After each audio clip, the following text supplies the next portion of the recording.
Football দুনিয়ার অনন্য এক নক্ষত্র ক্রিস্টিয়ানো রোনালদো ক্লাব ও জাতীয় দলে অর্জনের খাতা সমৃদ্ধ CR7-এর বয়স 41-এর কাছাকাছি। এখনো চিরতরুণ পর্তুগিজ তারকা। গোল ও সাফল্যের ক্ষুধা এখনো তাড়িয়ে বেড়ায় তাকে। প্রতিদিনই গোলের জন্য নিজেকে প্রস্তুত করেন রোনালদো।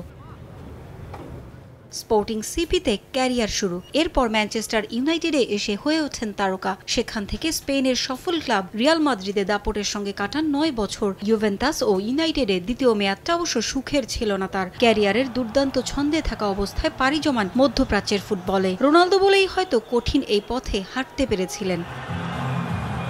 জাতীয় দলেও পেয়েছেন একাধিক সাফল্য। 2016 সালে ইউরো জয়ের পর দুটি নেশনস লিগ পর্তুগালকে উপহার দিয়েছেন। ছুটে চলেছেন এখন হাজার গোলের মাইল ফলকের পথে। ক্লাবের সবশেষ ম্যাচে জোড়া গোলের পর তার গোল এখন 952। স্বপ্ন পূরণের পথটা খুব বেশি দূরে নয়। তবে এই ছুটে চলার মাঝেই রোনালদো জানালেন অবসরের ভাবনাও রয়েছে তার মনে। ব্রিটিশ সাংবাদিক পিয়ার্স মর্গানকে দেয়া সাক্ষাৎকারে পর্তুগিজ তারকা জানিয়েছেন ফুটবলকে বিদায় জানাতে খুব বেশি সময় নেবেন না তিনি।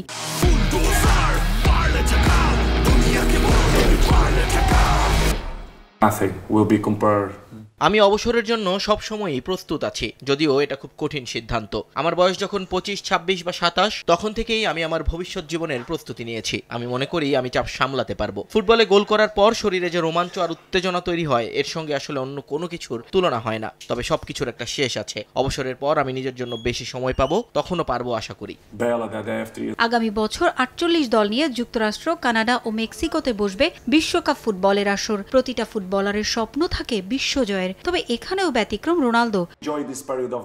না, বিশ্বকাপ জয় করা আমার স্বপ্ন নয়। এটা দিয়ে কি নির্ধারিত হয়? কোনো একটা প্রতিযোগিতা জয় করে ইতিহাসের সেরা খেলোয়াড় হওয়া যায়, আমি তা মানতে নারাজ। 6-7টা ম্যাচ জিতেই ইতিহাসের সেরা ফুটবলার হওয়া যাবে, এই ধারণার সঙ্গে আমি একমত নই। নিজের প্রিয় ক্লাব ম্যানচেস্টার ইউনাইটেডের ব্যর্থতা কষ্ট দেয় CR7-কে। ইংলিশ প্রিমিয়ার লিগে এবার শিরোপা জয়ে আর্সেনালকে এগিয়ে রাখছেন তিনি। ম্যানচেস্টার ইউনাইটেডের শিরোপা জয়ের কোনো সম্ভাবনা নেই, তারা এখন অনেক পিছিয়ে। রেড ডেভিলদের ব্যর্থতায় খুব খারাপ লাগে। ইউনাইটেডের সাফল্যের জন্য যে পরিকল্পনা এবং বুদ্ধিমান মানুষের প্রয়োজন, তা সেখানে নেই। আমি মনে করি এবার EPL এর শিরোপা আর্সেনাল জিতবে। EPL এর প্রায় সব দলই কাছাকাছি মানের বলেই মনে করেন রোনালদো। পারভিন আক্তার, সময় সংবাদ।